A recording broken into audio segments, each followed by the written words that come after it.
Hello, I hear. Okay. Oh. That's fine. Hello doesn't have to be. There's sometimes. That's fine. I'm gonna say it's okay. That's why we got all the stuff. I don't want to be in it at all. So I figured.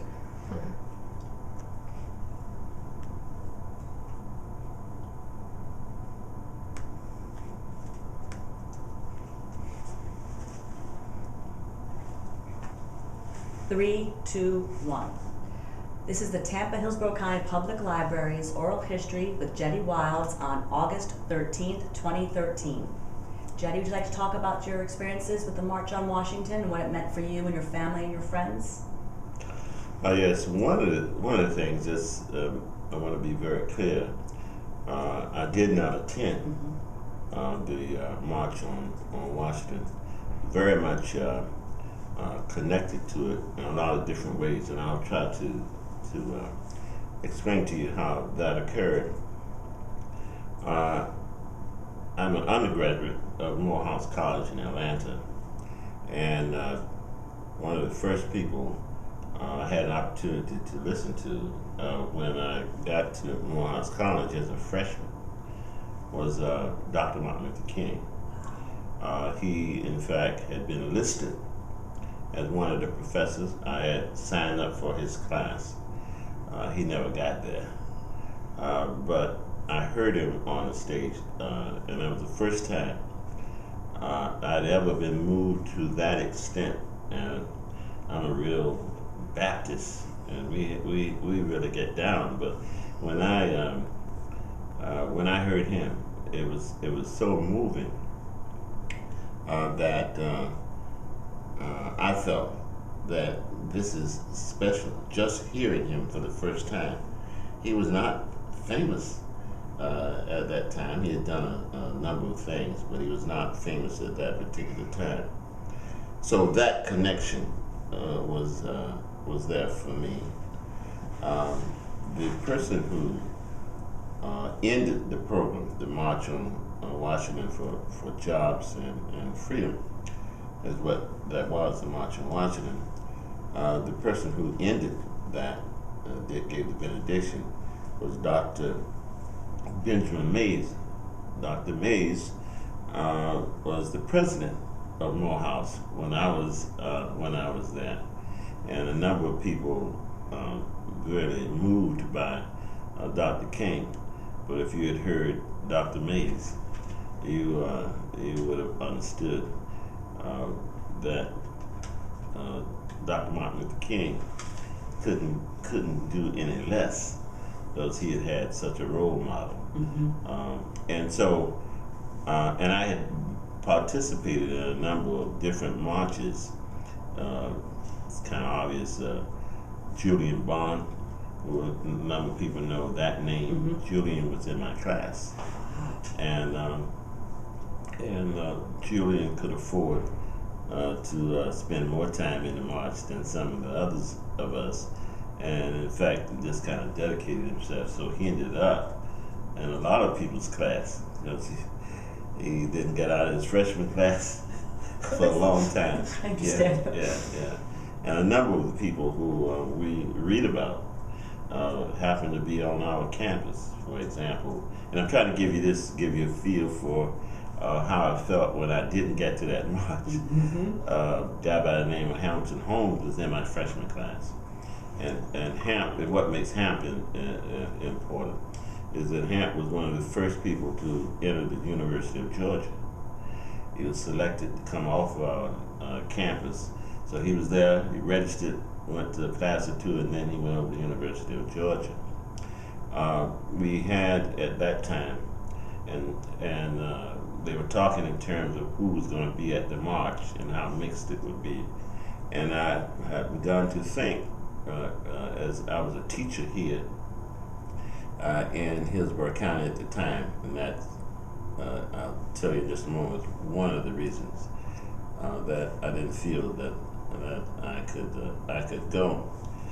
But we had Emory and Georgia Tech students to march with us as we would march from the Atlanta University Center, and go downtown and do our thing that a number of people have read about in terms of the various sit-ins at the counters and that kind of thing. It became kind of routine. on the campus, for example, because there are some people interested in this whole notion of how you could be nonviolent, and we actually practiced being nonviolent. We would go down in Morehouse's campus, down in our reading room, and people would throw water on you, would push you, would do all kinds of things to you, and you couldn't react. And the people who felt that they had a negative reaction, you were allowed to bail out. If you couldn't do it, get out. And so that was an important piece. And I mentioned that because when we had a number of the young people from Georgia Tech and Emory, we weren't sure that they really understood what was happening, especially almost every kid who came from there was a Caucasian kid, white kid. And we always thought in terms of sometimes the white kids felt more privileged and that they didn't understand how we felt about meeting these law enforcement people. And it appeared that these are the biggest, hugest, meanest looking policemen you've ever seen. I'm sure they were just normal, but they looked bigger. Anyway, when we were going downtown, and one of the things that made an impression upon me is we had to just walk 2 in a row in order to be legal, and we couldn't be touched. We were walking down, leaving the campus, going downtown to do our sit-in thing, and got right in front of one of these big, huge Caucasian cops. And the young white girl, beautiful young girl, reached over and grabbed my hand. And we were going to walk hand. We hadn't been hand in hand for miles. And we weren't going to be hand in hand after that. And I told her, I said, not today. We're not here for that. But she was making a point too, innocently making that point from her privileged position. Her point of view is very different than yours, exactly. No. Anyway, we went on, and what we did, and people in the movement will probably recognize the strategy. There's always a strategy. March down, you had one group that would go into the counters, the lunch counters, and walk right back out. But it was disruptive to do that. You had another group that would go in at another place, or maybe sometimes the same place after it was disrupted and they thought they were back in place. We'd time it, you'd walk in, you'd sit down. And of course you would ask to leave. You wouldn't leave until a law enforcement person came in. They would have to ask you, the proprietors would have to ask you in front of the law enforcement officer. We reserve the right to serve whomever we wish. And we'd like for you to leave, we don't want to serve you. And you just get up and walk out. You couldn't be arrested. Then we had the third group, and Julian and some of his friends who have more opportunities to stay in school would go in, and the third group would sit there, go through the same thing, but they wouldn't leave. They would get arrested. Yeah. I couldn't get arrested. I mean, that's just how it was. And so I got up and I moved. But many of the people involved, younger people anyway, were individuals that I felt very close to. So when you're talking about the March on Washington, I really didn't think of the March on Washington in a way that it became and how people now see it. I knew Martin Luther King. I had heard him, Malcolm X had come to the campus, so many of to debate our professors and some of our seniors, because Malcolm was in a different place than Martin. And so I'd seen that. I knew Julian and some of the other guys who were going to be there. I had read about some of the leaders of the movement. Martin wasn't a leader, that particular demonstration, you had a person who, I'm trying to think his name, who actually planned. A. Philip Randolph? No, A. Philip Randolph, sleeping car porters. Yes. He had the planning in terms of how you bring people in, how you set up such a meeting. He knew political powers, but he was one of the major players. Bernard Russell, Yes. Ruskin was the person who actually, did much of the planning. Martin, was there, and a major participant, and had done great things and was still doing great things, but he was not that kind of power. I'd only read about Ruskin and A. Philip Randolph, but I knew and was close to many of the people there. In fact, my spouse, Zephyr, was at Fisk University in Tennessee, and Lewis, who now is in the Congress and was beat across the head and almost paralyzed and almost killed him, was at Tennessee, A&I at the time, and so she knew him very well. So we were pretty much tied in. If I had known what it became in terms, I would have wanted to be there, but I couldn't be there. I was here teaching mathematics. At that time, it was Booker T. Washington Junior High. We were on a 6-3-3 system, grade 6, 3, and 3, and I figured I better eat, and so I stayed since I thought, that I know those guys. I know how that's going to work. I've been through that. Been to some of the really tough places. Remember some of my buddies where we had been. One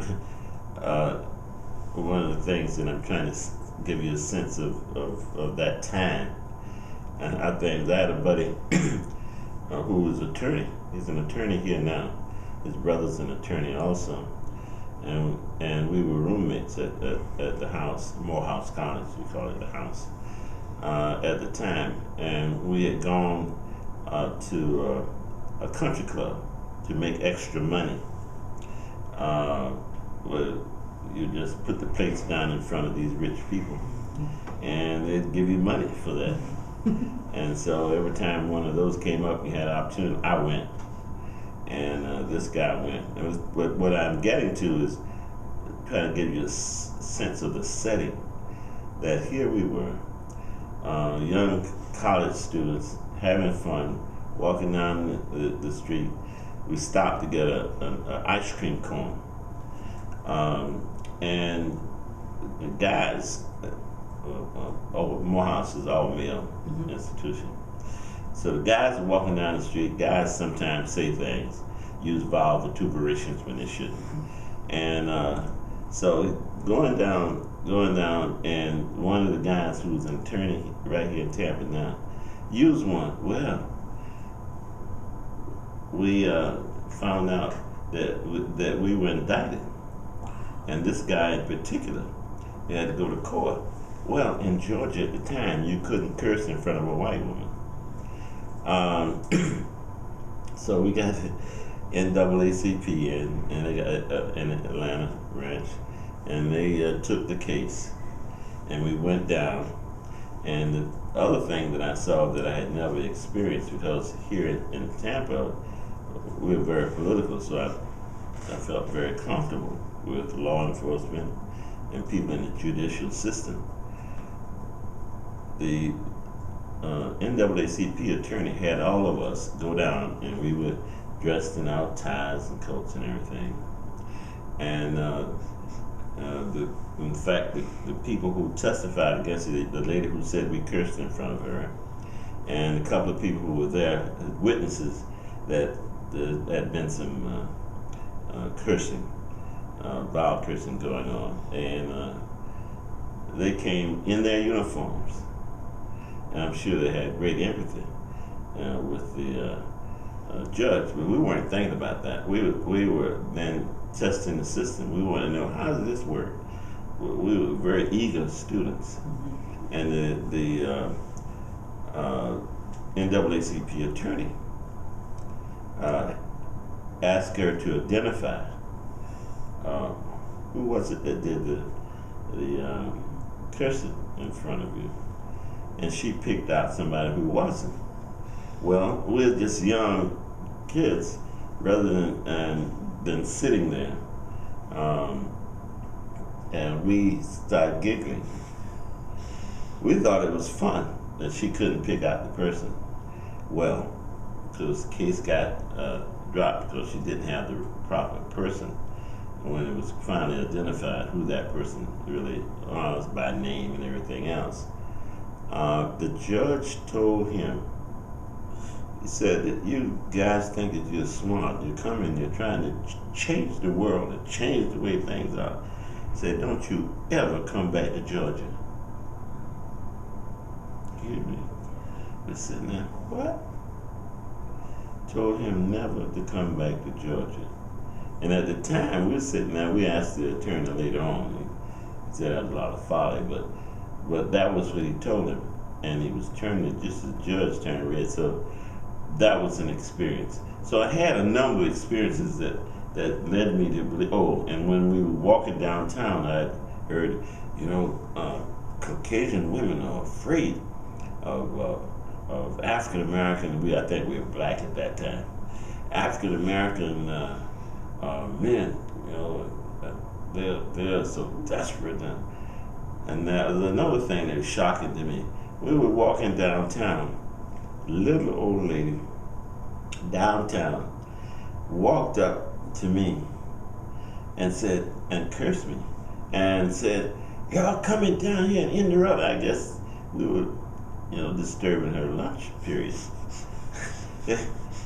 And rather than being this person who was afraid of me, she walked up and actually pushed me, except that she was so frail that when she pushed on me, she went backwards, stumbled backwards. That's how frail she was. And so I had a number of experiences and knew many of the people, so I thought, and I had to eat. So I didn't know exactly whether I could go up, be seen in that environment, and have the time to do what I needed to do, and to come back and still have a job. Probably could have.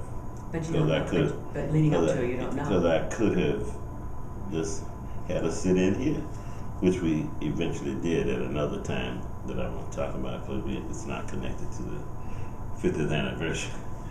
But that's sort of what happened. And then, of course, I chatted with a number of my buddies who did go, and they then let me know how important it was, especially in terms of the number of people there. Mm-hmm. Yeah. Well, Jetie, before you got here, we were discussing. We look at this, of course, 50 years later, or even 10 years later. All the times we looked back, and these people are like, icons to us. I mean, they're almost these amazing, legends.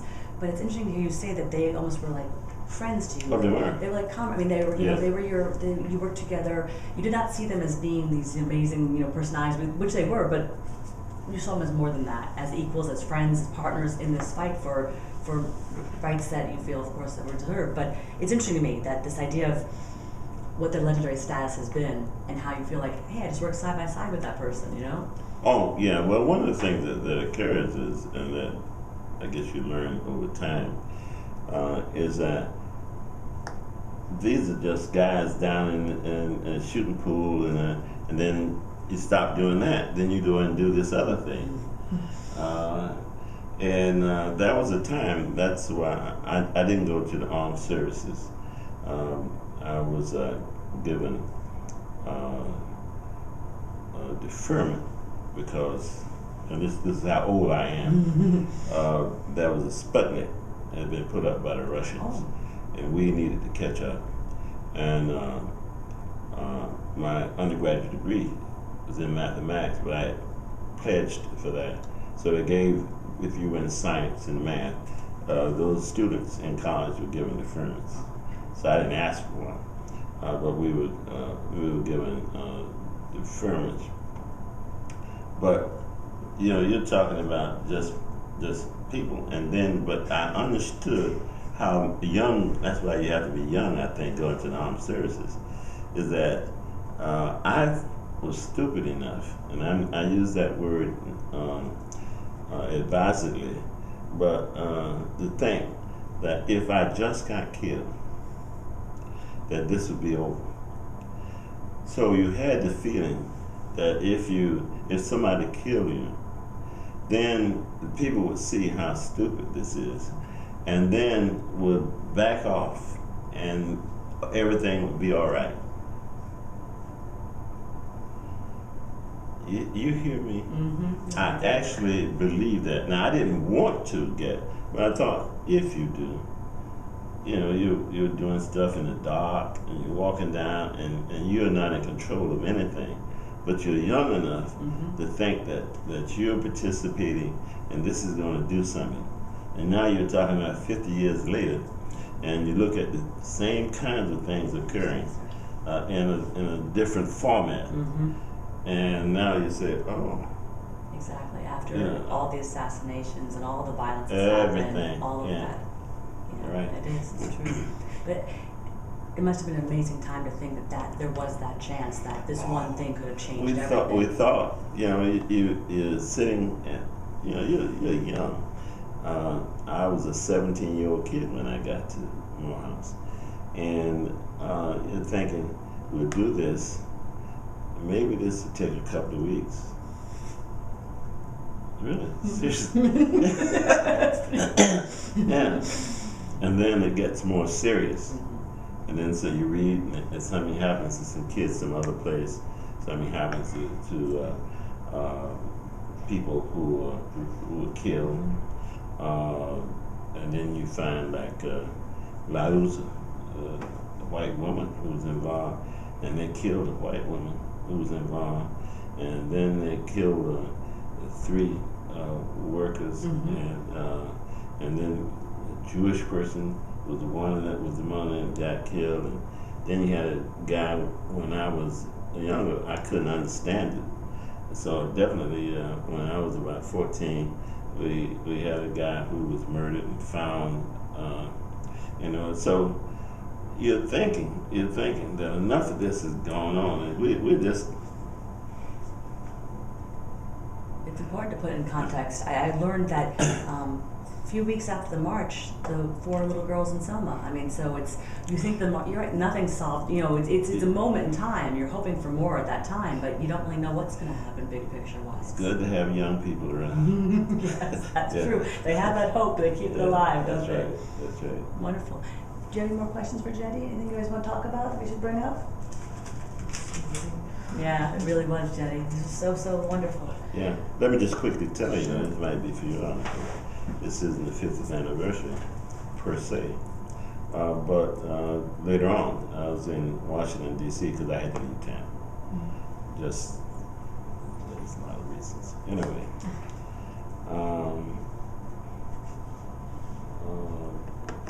The anniversary for King, the holiday, and you know that I'm on that stressed out. But by then, I'm an adult. I have a couple of young kids, and we made every demonstration in Washington, D.C.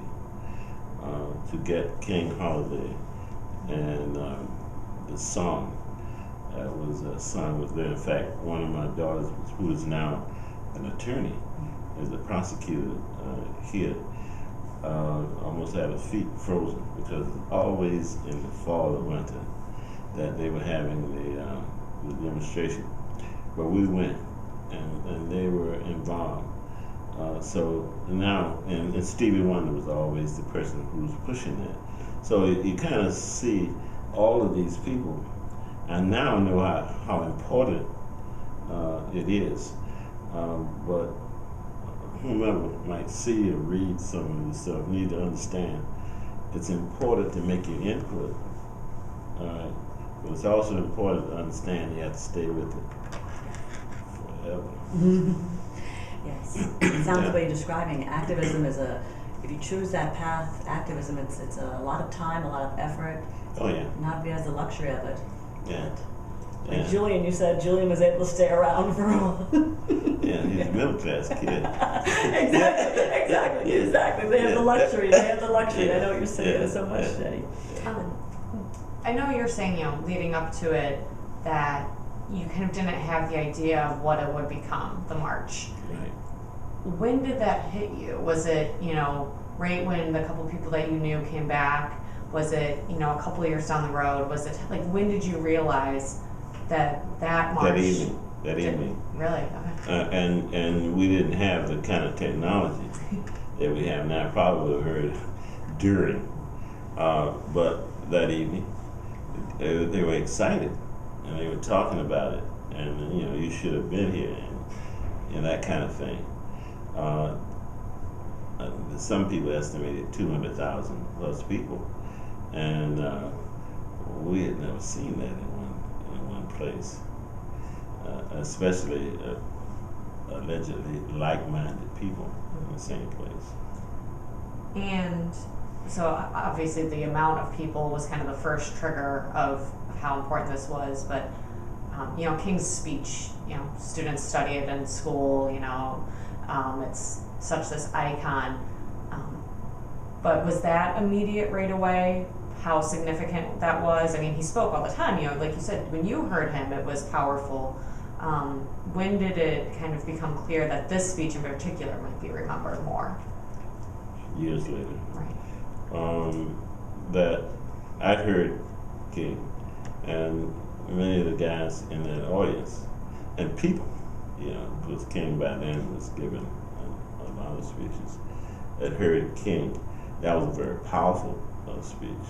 And we, of course, had read some of his other works when he was jailed, and he has a lot of stuff that he said, but it only became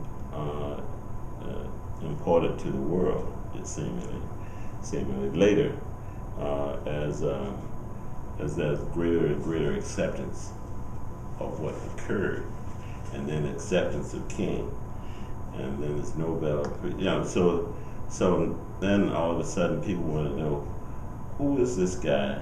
Even they studied the syntax and all this stuff is his speech, and as you suggested there, he studied in diverse classes and all this. People want to know what kind of man could move you like that. Well, there are a lot of ministers who could move you in my community, or my segment of the larger community. But he was good. Very good. So, almost immediately, like you said, that evening when people came back, you were caught by the numbers, by the numbers, how, not just the numbers, but what was said, how people were moved, the movement of the people. There's in the African American community, there's a call and response thing that goes on. And I'm saying, do you understand what I'm saying to you when I talk to you? And you say, yes. Yeah. Okay, so in that kind of, you're in a church, that's one thing. Right. But if you're on a mall, and I've been on that mall, give you an idea of, you won't feel it, but I can kind of talk to you from it, is that I was also at the Million Man March by Farrakhan, and you stand on one end of that mall, and there are large buildings. I worked in D.C. for 20 years, when you're on that mall in Washington, D.C., that's where the statues and all that stuff happen, if you haven't been there. You stand on one end. When the Million Man March, Farrakhan and his guys on one end, and they said we would not come. And it said, and the group would say, "We are here." And when you hear a million men saying, and they ask the question again, call and response. Right. They said we wouldn't come. And the group would say, "We are here." And you could hear reverberate. Just 3 or 4 times you, okay. That, as it relates to the March on Washington, is what they talked about. I don't know how to make you understand what I'm saying. No, I read but about they that. talked about that. The number of people there and the feeling that you get. You know, you're a young person, so you may go and party a little bit. And then maybe you get that feeling, same feeling, but for a different reason. Great. Thank you. Yeah.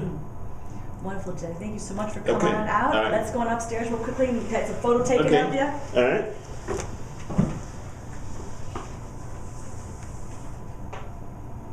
Bob, we're gonna go this way, probably better. Oh, Right this yeah, way. sure, it's a little Come over this way. less Jetie. cabling and stuff, but either way, it's We'll step fine. over Yeah. this way. Come on up.